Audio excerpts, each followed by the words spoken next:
Hello students, welcome to organic chemistry class. तो students, हम discuss कर रहे थे ऑर्गेनिक स्पेक्ट्रोस्कोपी के बारे में। आज हम डिस्कस करने जा रहे हैं इंट्रोडक्शन टू इंफ्रारेड स्पेक्ट्रोस्कोपी। इसके बाद डिस्कस करेंगे मॉलिक्यूलर वाइब्रेशंस के बारे में, और लास्ट में हम डिस्कस करेंगे नंबर ऑफ फंडामेंटल वाइब्रेशंस के बारे में। तो इससे पहले वाली क्लास में हमने डिस्कस किया है, जब भी हम यूवी विजिबल रेडिएशन को पास करते हैं किसी भी सैंपल से, तो वहाँ पे इलेक्ट्रॉनिक ट्रांजिशंस होते हैं। फिर हम वहाँ पे कितना एब्जॉर्प्शन हुआ उसको रिकॉर्ड करते हैं in the form of spectrum. हम इसको रिप्रेजेंट करते हैं, फिर हमें इनके स्ट्रक्चर के बारे में इंफॉर्मेशन मिलते हैं। तो इसी तरह से आईआर स्पेक्ट्रोस्कोपी में हम डील करते हैं recording of absorption of radiation in the IR region of the electromagnetic spectrum. यानी IR रेडिएशन को हम किसी सैंपल से पास करते हैं, कितना एब्जॉर्प्शन हुआ उस चीज़ को हम यहाँ पे रिकॉर्ड करते हैं।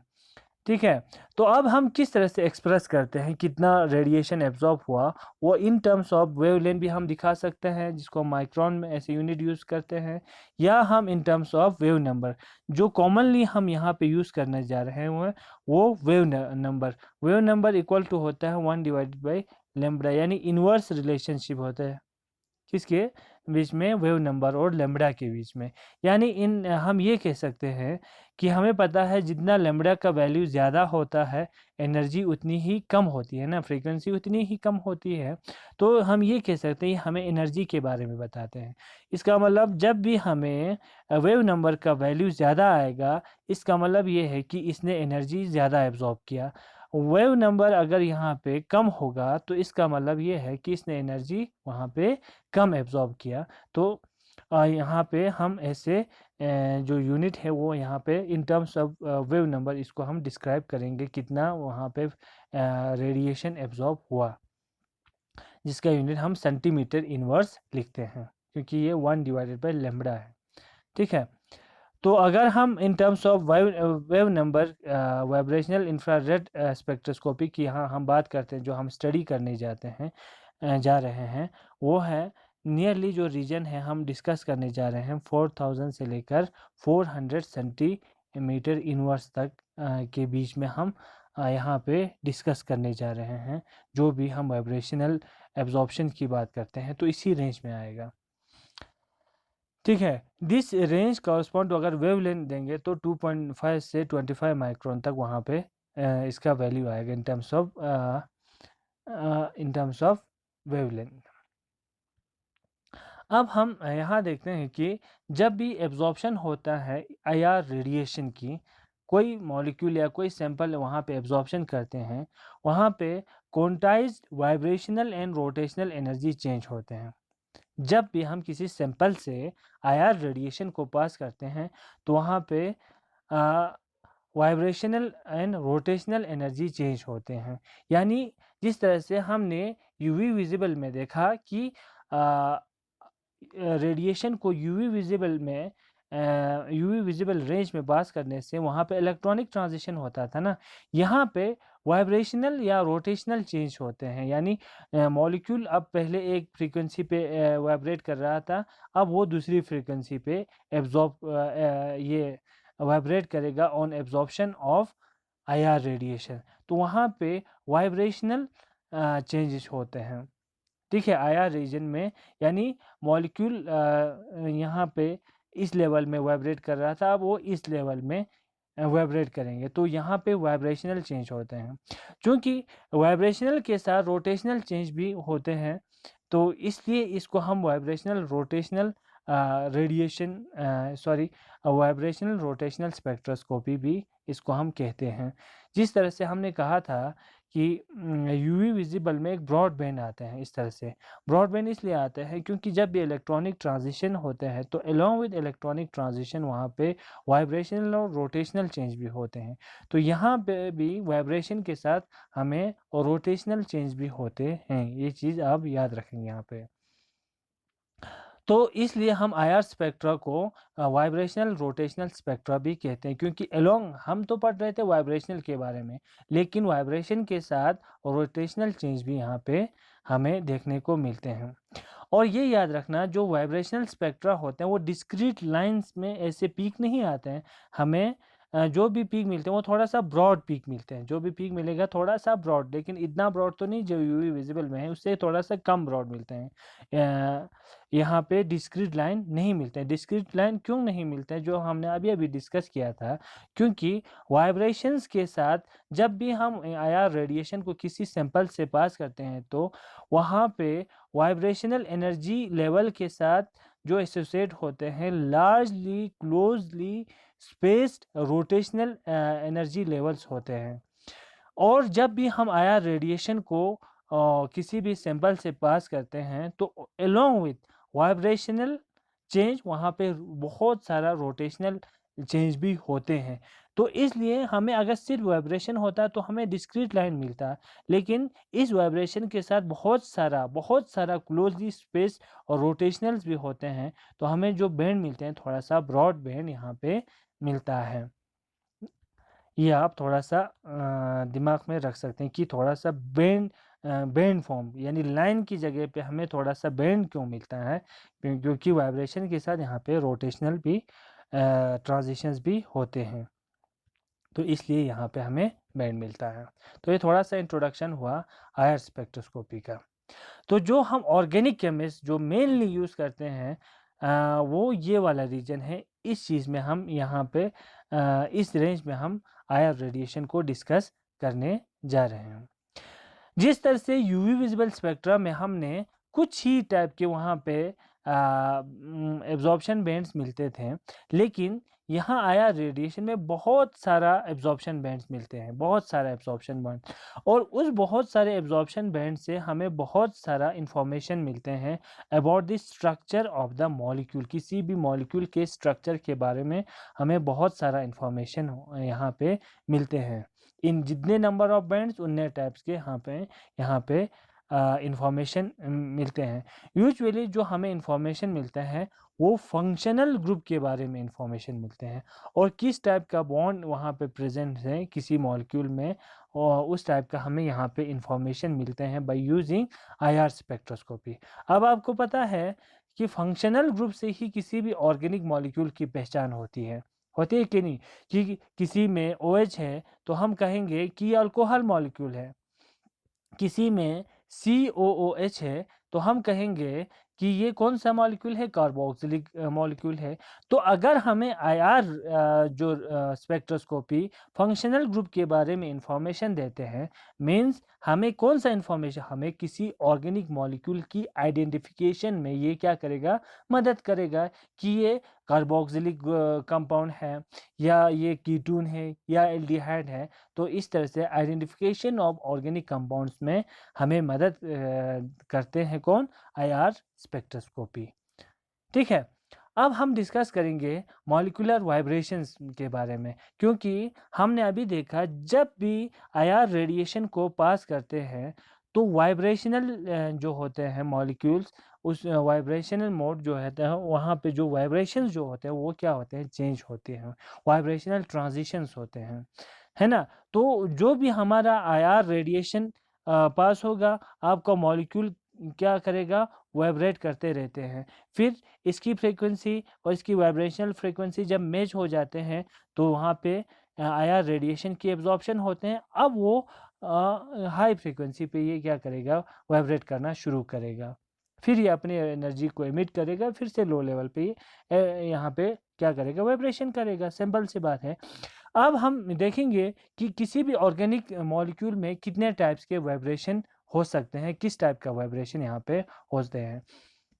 तो एक चीज़ हमने ये जाना है कि जब भी किसी हम मॉलिक्यूल, अगर हम वाटर मॉलिक्यूल की बात करते हैं तो हमेशा ये फिक्स नहीं रहेगा, ये मॉलिक्यूल अपनी पोजीशन पे वाइब्रेट करते रहते हैं, है ना। इसमें वाइब्रेशन होते, ये कभी स्टिल नहीं रहते, यानी एक ही जगह पे फिक्स नहीं रहते हैं, ये वाइब्रेट करते रहते हैं। ये चीज़ आपको समझना है।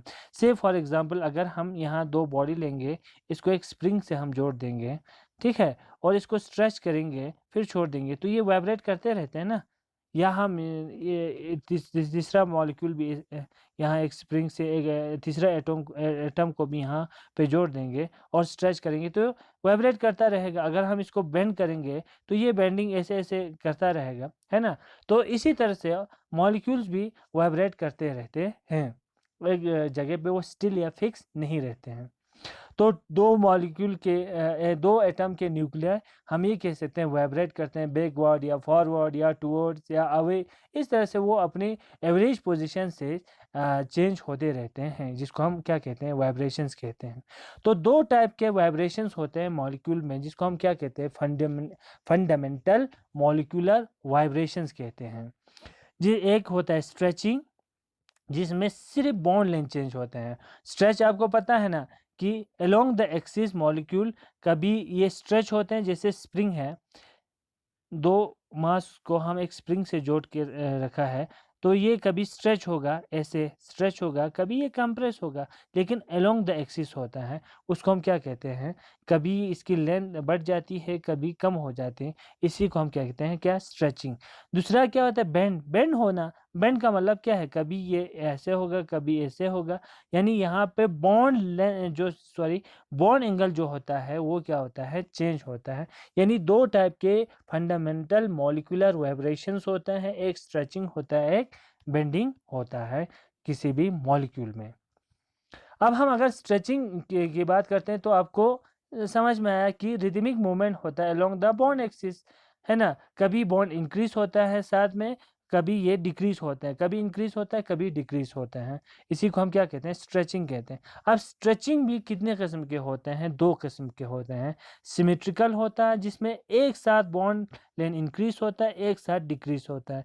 एसिमेट्रिक में एक बॉन्ड डिक्रीज होता है, एक बॉन्ड इंक्रीज होता है। इसको हम इस एनिमेशन से कार्बन डाइऑक्साइड मॉलिक्यूल का एग्जांपल लेके यहाँ पे समझ सकते हैं। जो पहला वाले केस देखिए, जिसमें बॉन्ड एक साथ बाहर जा रहे हैं, एक साथ अंदर आ रहे हैं, एक साथ स्ट्रेच हो रहा है, एक साथ कंप्रेस हो रहा है, इसको हम क्या कहते हैं, सिमेट्रिकल स्ट्रेचिंग। और ये अलोंग द एक्सिस होता है, एक ही एक्सिस में, एक्स में होगा तो एक्स में, वाई में होगा वाई में, जेड में होगा तो जेड में स्ट्रेच होता रहेगा। फिलहाल इसको ये बॉन्ड एंगल चेंज हो रहा है, देखो, कभी ये बॉन्ड एंगल यहाँ, कभी ये इतना बॉन्ड एंगल इतना हो रहा है, तो यहाँ पे बॉन्ड एंगल चेंज होता है। इसको हम क्या कहते हैं, बेंडिंग कहते हैं, जो हम बाद में फिर डिस्कस करें। ये वाले पे आप एसिमेट्रिक में देखिए, ये बॉन्ड कभी डिक्रीज हो रहा है तो उसी समय ये बॉन्ड इंक्रीज हो रहा है, तो यहाँ पे एक कंप्रेस हो रहा है तो एक यहाँ पे स्ट्रेच हो रहा है। तो इस टाइप के स्ट्रेचिंग को हम क्या कहते हैं, एसिमेट्रिक।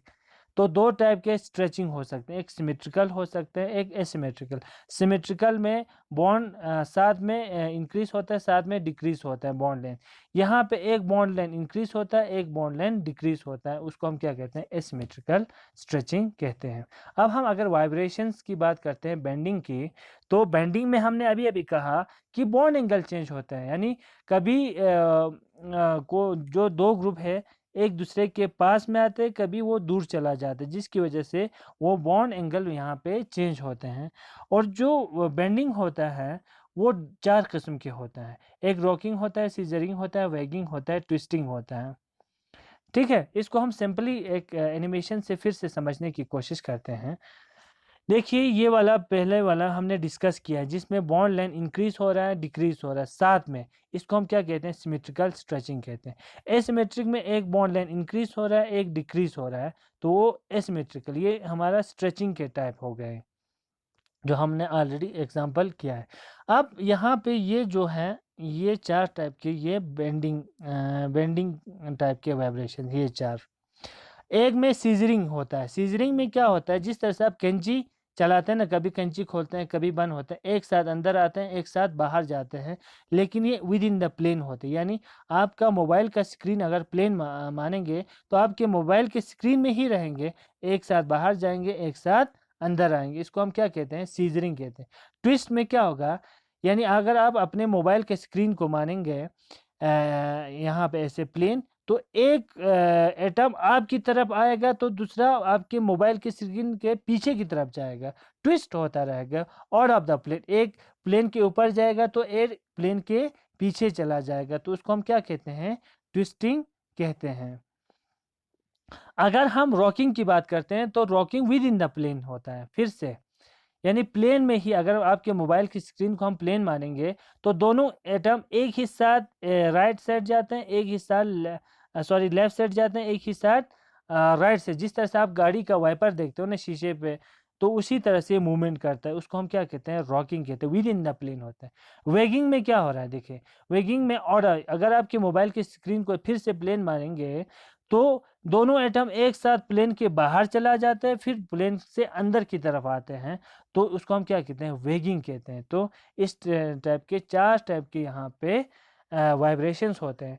तो जब भी इनमें ये वाइब्रेशंस होता है, इस टाइप के वाइब्रेशंस होते हैं, और उसी समय हम यहाँ पे आईआर रेडिएशन को पास करते हैं, तो इस टाइप के वाइब्रेशंस भी आईआर रेडिएशन को एब्जॉर्ब करेगा, यहाँ से एब्जॉर्प्शन होगा, यहाँ से एब्जॉर्प्शन होगा। जितने टाइप के यहाँ पे वाइब्रेशन होंगे उतने टाइप के यहाँ पे क्या होगा, आईआर रेडिएशन एब्जॉर्ब होगा। और इन सब की एनर्जी तो सेम नहीं होती है।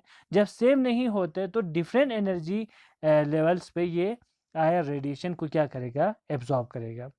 अब क्या सारा जो वाइब्रेशंस हो रहा है, क्या वो सारे मॉलिक्यूल में जितने टाइप के वाइब्रेशंस होते हैं, क्या वो सारे के सारे आईआर रेडिएशन को एब्जॉर्ब करते हैं?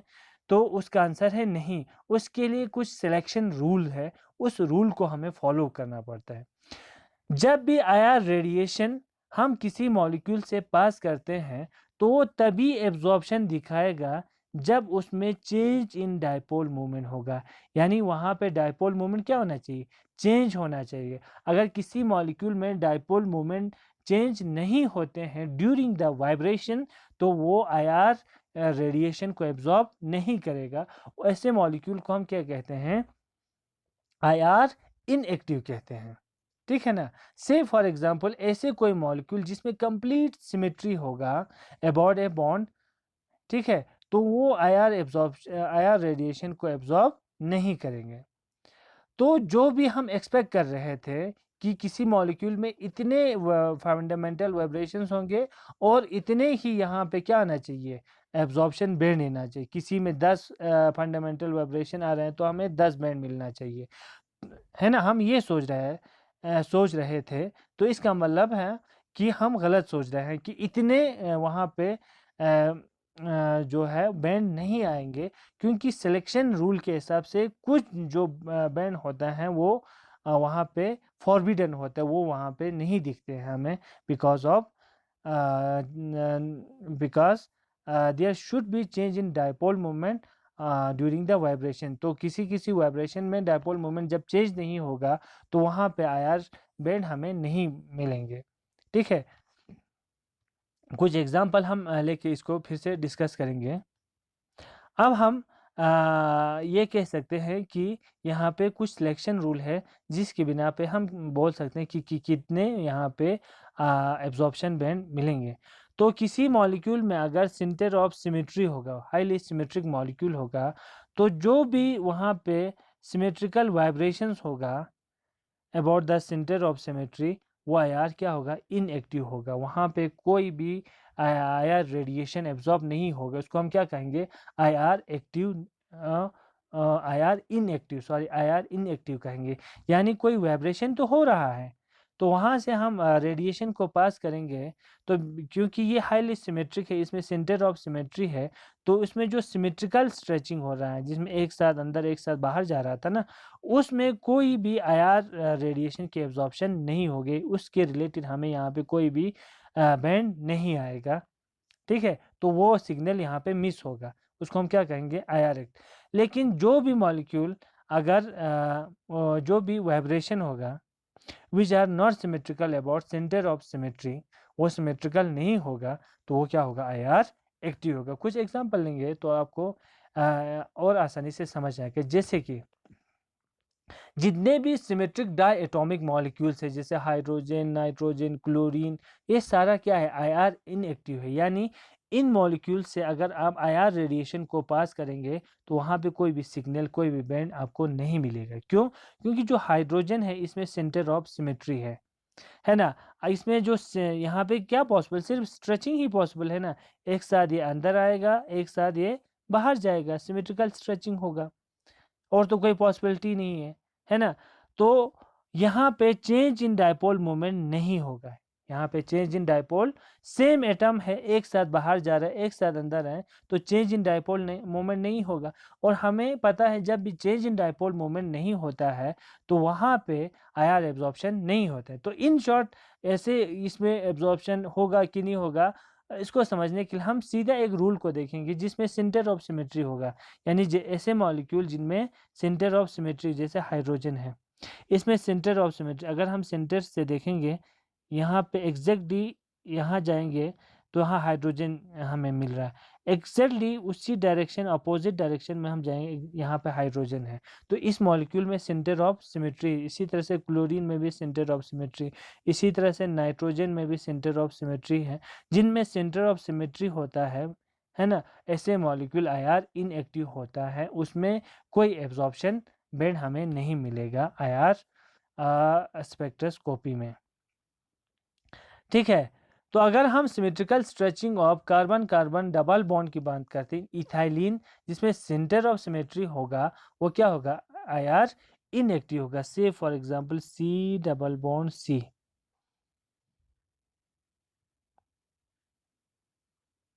ये है आपका इथाइलिन। ठीक है, डायटोमिक मॉलिक्यूल जिनमें सेंटर ऑफ सिमेट्री है, डायटोमिक मॉलिक्यूल वो सारे के सारे इन आईआर इनएक्टिव है। ये चीज़ आप याद रखेंगे क्योंकि इसमें सिर्फ स्ट्रेचिंग वाइब्रेशंस ही होगा और कुछ भी पॉसिबल, यहाँ कोई बैंड नहीं मिलेगा। लेकिन जो स्ट्रेचिंग वाइब्रेशंस होता है किसमें, कार्बन कार्बन डबल बॉन्ड, कौन सा, जिसमें सिमेट्रिक स्ट्रेचिंग होता है, सिर्फ वही क्या होता है यार, इनएक्टिव होता है। इसमें यानी इसमें बेंडिंग होगा, इसमें बेंडिंग भी होगा, सिमेट्रिकल स्ट्रेचिंग भी होगा, इसमें एसिमेट्रिक स्ट्रेचिंग भी होगा, बहुत सारे वाइब्रेशन होगा ना, बेंडिंग में ट्विस्टिंग होगा, बेंडिंग में सीजरिंग होगा, बेंडिंग में यहाँ पे वैगिंग होगा, है ना, ये सब होता है। लेकिन सारे अगर आईआर एक्टिव है तो इसमें से जो एक वाइब्रेशन जिसको हम क्या कहेंगे, सिमेट्रिकल स्ट्रेचिंग, है ना, वो आईआर क्या होता है, इनएक्टिव होता है। क्यों क्यों इन आईआर एक्टिव होता है, क्योंकि इस मॉलिक्यूल में क्या है, सेंटर ऑफ सिमेट्री है। इस मॉलिक्यूल में सेंटर ऑफ सिमेट्री, यानी सेंटर से हम यहाँ अपोजिट में जाएंगे, हाइड्रोजन है, यहाँ से यहाँ जाएंगे हाइड्रोजन है, बिल्कुल एग्जैक्टली। और उसी सेंटर से अगर हम यहाँ से यहाँ जाएंगे, हाइड्रोजन है, यहाँ से यहाँ जाए, तो इस मॉलिक्यूल में क्या है, सेंटर ऑफ सिमेट्री है। तो इसमें से कितने टाइप के वाइब्रेशन होना था, स्ट्रेचिंग 2 होने थे और बेंडिंग 4 होने थे। स्ट्रेचिंग में एक सिमेट्रिकल होना था, एक एसिमेट्रिकल स्ट्रेचिंग होना था। तो उसमें से जो सिमेट्रिकल स्ट्रेचिंग है उसका कोई एब्जॉर्प्शन यहाँ पे नहीं होगा, क्योंकि इस मॉलिक्यूल में सेंटर ऑफ सिमेट्री है, जिसमें एक साथ ये बाहर जाएगा एक साथ ये अंदर आएगा, तो इसमें चेंज इन डायपोल मोमेंट नहीं होगा। तो इसमें एक जो वाइब्रेशन है वो आईआर इनएक्टिव होगा, बाकी आपका एसिमेट्रिक होगा, बेंडिंग होगा, वो तो आईआर एक्टिव होगा वहाँ पे। उनकी वजह से इसमें जो है बेंडिंग की वजह से या एसिमेट्रिक की वजह से यहाँ पे बैंड आएंगे। लेकिन जो हम सोच रहे थे कि इसमें सिमेट्रिकल स्ट्रेचिंग होता है उसकी वजह से भी एक बैंड आना चाहिए था, वो नहीं आएगा बिकॉज इस मॉलिक्यूल में सेंटर ऑफ सिमेट्री है। ठीक है, जैसे हम कार्बन डाइऑक्साइड की बात करते हैं, इसको यहाँ एक एनिमेशन है, इससे दिखाना चाहेंगे। देखिए, सिमेट्रिक स्ट्रेचिंग में डायपोल मोमेंट चेंज नहीं हो रहा है, तो सिमेट्रिक स्ट्रेचिंग की वजह से कोई भी बैंड हमें आईआर स्पेक्ट्रोस्कोपी पे नहीं मिलेगी। किस में, कार्बन डाइऑक्साइड में। जो भी हमें वहाँ पे बैंड मिलेगा वो बेंडिंग की वजह से यहाँ डायपोल मोमेंट चेंज हो रहा है, या एसिमेट्रिक की वजह से यहाँ पे डायपोल मोमेंट चेंज हो रहा है। तो इसमें हमें जो बैंड है जो हम एक्सपेक्ट कर रहे थे उससे हमें कम मिलेगा। क्यों, क्योंकि कार्बन डाइऑक्साइड मॉलिक्यूल में क्या है, सेंटर ऑफ सिमेट्री है। तो आपको बस शॉर्ट में इतना याद रखना है, किसी भी मॉलिक्यूल में सेंटर ऑफ सिमेट्री होगा तो उसमें सिमेट्रिकल स्ट्रेचिंग की वजह से कोई वहाँ पे एब्जॉर्प्शन बैंड नहीं आएगा। तो इसमें सेंटर ऑफ सिमेट्री कैसे, अगर कार्बन को हम सेंटर ही मानेंगे तो इक्वल डिस्टेंस पे यहाँ पे ऑक्सीजन है, उसी के जस्ट अपोजिट में इक्वल डिस्टेंस पे यहाँ ऑक्सीजन है। तो यहाँ पे जो सिमेट्रिकल स्ट्रेचिंग होगा उसमें चेंज इन डायपोल मोमेंट नहीं होगा, तो ये आईआर इनएक्टिव होगा। इसी तरह से आपको एग्जाम में पूछा जा सकता है कि डाइक्लोरोइथिलीन जो है ना, molecule show carbon carbon double bond stretching bands, यानी आपका सिस वाला कार्बन कार्बन स्ट्रेचिंग बैंड दिखाता है, यानी आईआर एक्टिव है, जबकि ट्रांस मॉलिक्यूल में आईआर बैंड नहीं आता है। क्यों? तो क्योंकि अगर हम इसका स्ट्रक्चर बनाएंगे इथाइलिन का C double bond C di cis chloro है ना, सिस में मतलब दोनों क्लोरीन एक ही पोजीशन पे, एक ही सॉरी साइड में है, सिस में है, तो सिस डाइक्लोरोइथाइलिन हो गया। इसमें सेंटर ऑफ सिमेट्री है क्या? अगर हम सेंटर से यहाँ जाएंगे, यहाँ क्लोरीन आ रहा है, सेंटर से एग्जैक्टली यहाँ आएंगे तो हाइड्रोजन, इसमें कोई सेंटर ऑफ सिमेट्री नहीं है, तो जिसकी वजह से सिमेट्रिक स्ट्रेचिंग की वजह से यहाँ पे एब्जॉर्प्शन बैंड मिलेगा। क्यों? क्योंकि जब भी ये वाइब्रेट करेगा तो उसमें चेंज इन डायपोल मोमेंट हो जाएगा। ठीक है, अगर हम डिस्कस करते हैं किसकी, ट्रांस की बात करते हैं, ट्रांस यानी क्लोरीन दोनों ट्रांस में है एक दूसरे के, ऐसे हाइड्रोजन दोनों किस में है, ट्रांस में है, तो इसमें एक वाइब्रेशंस की वजह से जो बैंड है वो गायब होता है, यानी स्ट्रेचिंग, सिमेट्रिकल स्ट्रेचिंग की वजह से जो बैंड मिलना चाहिए था वो गायब होता है। क्यों?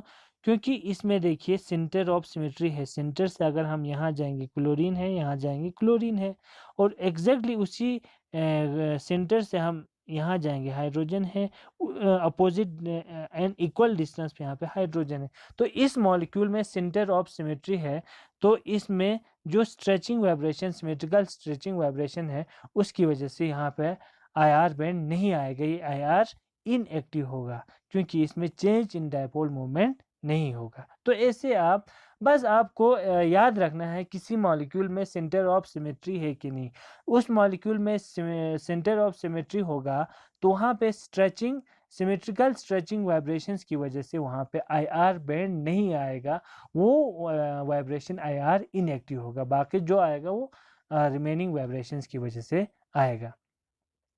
अब हमें पता है जितने टाइप के वाइब्रेशंस होते हैं उतने हमें आईआर वहाँ पे बैंड मिलते हैं, तो हम उसको क्या कहते हैं, नंबर ऑफ फंडामेंटल वाइब्रेशंस, यानी कितने फंडामेंटल वाइब्रेशंस वहाँ पे पॉसिबल हैं। तो जितने भी वहाँ पे वाइब्रेशंस होंगे उतने ही हमें वहाँ पे एब्जॉर्प्शन बैंड्स मिलेंगे। तो नंबर ऑफ दीज बैंड जो होता है वो कॉरस्पॉन्ड टू होता है नंबर ऑफ फंडामेंटल वाइब्रेशंस के बराबर होता है, यानी जितने फंडामेंटल वाइब्रेशंस होंगे उतने ही किसी मॉलिक्यूल का उतना ही आईआर का बैंड आएगा। अब ये फंडामेंटल वाइब्रेशन को हम कैसे कैलकुलेट करते हैं, उसको कैलकुलेट करते हैं from degrees of freedom of the molecule. अब ये degrees of freedom of the molecule किसके बराबर होते हैं, तो degrees of freedom of A molecule वो इक्वल टू होता है total degrees of freedom of individual atom, यानी किसी मॉलिक्यूल में कितने एटम है उनका डिग्री ऑफ फ्रीडम कितना है, उसको हम प्लस जब करते हैं तो हमें वहाँ पे टोटल डिग्रीज ऑफ फ्रीडम मिलते हैं। ठीक है, तो उसके बराबर यहाँ पे हमें मिलते हैं। अब total degrees of freedom of individual atom को हम कैसे कैलकुलेट करेंगे, तो हम ये देखते हैं कि ईच एटम हैज़ कितने, हर एटम के कितने डिग्रीज ऑफ फ्रीडम होते हैं, 3 डिग्रीज ऑफ फ्रीडम होता है along X axis, Y axis and Z axis. बस अभी हमें पता ये चला कि डिग्रीज ऑफ फ्रीडम एक एटम की कितनी होते हैं, 3 होता है along X axis, Y axis and Z axis, जो कि हमें इसकी रिलेटिव पोजीशन के बारे में किसी भी एटम में बताते हैं। ठीक है, फिलहाल आप इतना याद रखो, लास्ट में एक सिंपल सा हम फार्मूला यहाँ पे दिखाएंगे आपको। से फॉर एग्जाम्पल कोई मॉलिक्यूल है उसमें n एटम है, क्योंकि हमने पहले देखा ना कि total degrees of freedom, total में फिर हम गए मॉलिक्यूल में कितने एटम है, हर एटम की डिग्रीज ऑफ फ्रीडम है ना, तो कोई मॉलिक्यूल है, पॉलीएटॉमिक मॉलिक्यूल है, उसमें n एटम्स है, तो डिग्रीज ऑफ फ्रीडम कितने होंगे, एक एटम का 3 है तो n एटम का कितना है, 3n डिग्रीज ऑफ फ्रीडम होगा। ठीक है, अब हमें थोड़ा सा आपको याद रखना है लीनियर और नॉन लीनियर मॉलिक्यूल के बारे में, तो हम पहले डिस्कस करेंगे नॉन लीनियर मॉलिक्यूल के बारे में, उसमें कितने डिग्रीज ऑफ फ्रीडम होते हैं। ठीक है, तो नॉन लीनियर मॉलिक्यूल में जो degrees of freedom, total degrees of freedom होते हैं, है ना, 3 डिग्रीज ऑफ, उसमें से टोटल डिग्रीज ऑफ फ्रीडम में से 3 of the degrees of freedom होता है, वो डिस्क्राइब करते हैं रोटेशन। नॉन लीनियर क्या हो गया, नॉन लीनियर जैसे हाइड्रोजन और हाइड्रोजन ये लीनियर हो गया, एक एक्सिस में सारे ये एटम आ रहे हैं। नॉन लीनियर जैसे वाटर मॉलिक्यूल है ऐसे, है ना, ये नॉन लीनियर है, एक एक्सिस में सारे एटम नहीं आ रहे हैं, तो ये नॉन लीनियर है। तो जो नॉन लीनियर है जैसे वाटर मॉलिक्यूल्स में है, उसमें से जो 3 डिग्रीज ऑफ फ्रीडम है वो हमें और रोटेशन के बारे में बताते हैं, और जो 3 है वो ट्रांसलेशनल के बारे में। रोटेशन तो आपको पता है, ये रोटेट करते हैं मॉलिक्यूल, है ना, और ट्रांसलेशन का मतलब है डिस्प्लेसमेंट, यानी अपनी एक पोजीशन से दूसरे एक्स एक्सिस में कितना आगे, फिर वाई एक्सिस में, ये डिस्प्लेसमेंट के बारे में बताएं ट्रांसलेशन। तो 3 हमें बताता है टोटल डिग्रीज में से, 3 हमें बताता है रोटेशनल डिग्रीज ऑफ फ्रीडम के बारे में, और 3 हमें बताता है ट्रांसलेशनल डिग्रीज के फ्रीडम के बारे में। तो बचा क्या, है ना, total degrees of freedom 3n था, उसमें से 3 था ट्रांसलेशनल, उसमें से 3 था रोटेशनल। अब 3n-6 इसमें से जो भी बचा वो होता है वाइब्रेशनल डिग्रीज ऑफ फ्रीडम या फंडामेंटल वाइब्रेशंस। ठीक है, तो आपको अगर किसी नॉन लीनियर मॉलिक्यूल का डिग्रीज ऑफ फ्रीडम निकालने के लिए कहता है, तो आपको कौन सा फॉर्मूला यूज़ करना है, 3n-6 for non linear molecule. अगर मॉलिक्यूल नॉन लीनियर होगा तो आप कौन सा फार्मूला यूज़ करेंगे, 3n-6। क्यों 6, क्यों 6, इसलिए क्योंकि 3 हमें रोटेशनल बताता है टोटल में से, 3 हमें ट्रांसलेशन बताता है, जो बचता है वो हमें फंडामेंटल वाइब्रेशंस या वाइब्रेशनल डिग्रीज ऑफ फ्रीडम के बारे में बताता है। क्योंकि हमें पता है टोटल डिग्रीज ऑफ फ्रीडम किसी भी मॉलिक्यूल में होता है translational plus rotational plus vibrational. Rotational translational 3 होता है, रोटेशनल 3 होता है, जो बचता है वो क्या होगा, वाइब्रेशनल डिग्रीज ऑफ फ्रीडम होगा, क्योंकि टोटल कितना है, 3n है। ये चीज़ आप थोड़ा सा याद रखेंगे, बस ये फॉर्मूला आप याद रखो। एग्जाम में आपको पूछा जाता है कि से वाटर मॉलिक्यूल है, नॉन लीनियर है ना, तो total degrees vibrational degrees of freedom कितना, या टोटल फंडामेंटल वाइब्रेशंस कितने होंगे वाटर में, तो आप बोलेंगे 3n-6। 3n-6, 3 तो फार्मूले का है, n is the total number of atoms कितने हैं, है ना, n है ना टोटल नंबर ऑफ एटम्स, तो 3 एटम्स है ना, 3 × 3 हो जाएगा -6 हो जाए, 3 3 ज़ा 9 -6 इक्वल टू 3। इसका मतलब इसमें 3 फंडामेंटल वाइब्रेशनल या वाइब्रेशनल डिग्रीज ऑफ फ्रीडम है। उतने 3 बैंड्स हमें थ्योरेटिकली यहाँ पे 3 बैंड मिलना चाहिए। अब हम किसी लीनियर मॉलिक्यूल की बात करते हैं, तो उसमें टोटल डिग्रीज ऑफ फ्रीडम में से सिर्फ 2 क्या होगा, रोटेशनल डिग्रीज ऑफ फ्रीडम, 2 ही हमें डिस्क्राइब करेगा रोटेशनल डिग्रीज ऑफ फ्रीडम। क्यों, क्योंकि अगर हम जैसे लीनियर की बात करते हैं, इस लीनियर मॉलिक्यूल की या इस लीनियर मॉलिक्यूल की बात करते हैं, तो एक एक्सिस यहाँ से जाएगा, एक एक्सिस यहाँ से जाएगा, एक एक्सिस के परपेंडिकुलर में जाएंगे। यहाँ से अगर हम मॉलिक्यूल को रोटेट करेंगे तो इन एटम्स की पोजीशन चेंज हो जाएंगे, इस एक्सिस से अगर हम रोटेट करेंगे तो एटम्स की पोजीशन चेंज हो जाएगा। लेकिन एक एक्सिस जो अलोंग द ये एटम्स पास होते हैं, तो इससे जितना भी रोटेट करेंगे इन एटम्स का पोजीशन चेंज नहीं होगा, तो ये कंट्रीब्यूट नहीं करेगा, है ना, तो ये इसका कंट्रीब्यूशन यहाँ पे डिग्रीज ऑफ फ्रीडम में नहीं होगा। तो कितने एक्सिस, एक 2 एक्सिस का ही कंट्रीब्यूशन है, तो यहाँ पे रोटेशनल में सिर्फ 2 ही आएगा। और आपको पता है ट्रांसलेशनल तो एक अलोंग द एक्स एक्सिस पे ये डिस्प्लेस होता है, वाई भी होते हैं, तो 3 हो जाएगा। तो लीनियर मॉलिक्यूल में टोटल डिग्रीज ऑफ फ्रीडम कितने होंगे, या वाइब्रेशनल डिग्रीज ऑफ फ्रीडम या फंडामेंटल वाइब्रेशंस कितने होंगे, तो 3n टोटल, 3n टोटल हुआ ना, 2 रोटेशनल की वजह से, 3 ट्रांसलेशन की वजह से, तो 3n-5। तो ये फार्मूला आप नॉन लीनियर मॉलिक्यूल में ये फार्मूला आप यूज़ करेंगे। अब हम क्या करेंगे, कुछ एग्जाम्पल लेंगे, उससे आपको और समझ में आएगा कि एग्जाम में आपको क्या पूछा जा सकता है। तो the number of vibrational degrees of freedom for the linear carbon dioxide, यहाँ यहाँ पे आपको क्या एग्जाम में दिया है, लीनियर मॉलिक्यूल दिया है, कार्बन डाइऑक्साइड का निकालना है आपको, कितने वाइब्रेशनल डिग्रीज ऑफ फ्रीडम होगा। तो आप कैसे निकालेंगे, सिंपल सा फार्मूला है 3n-5 वाला।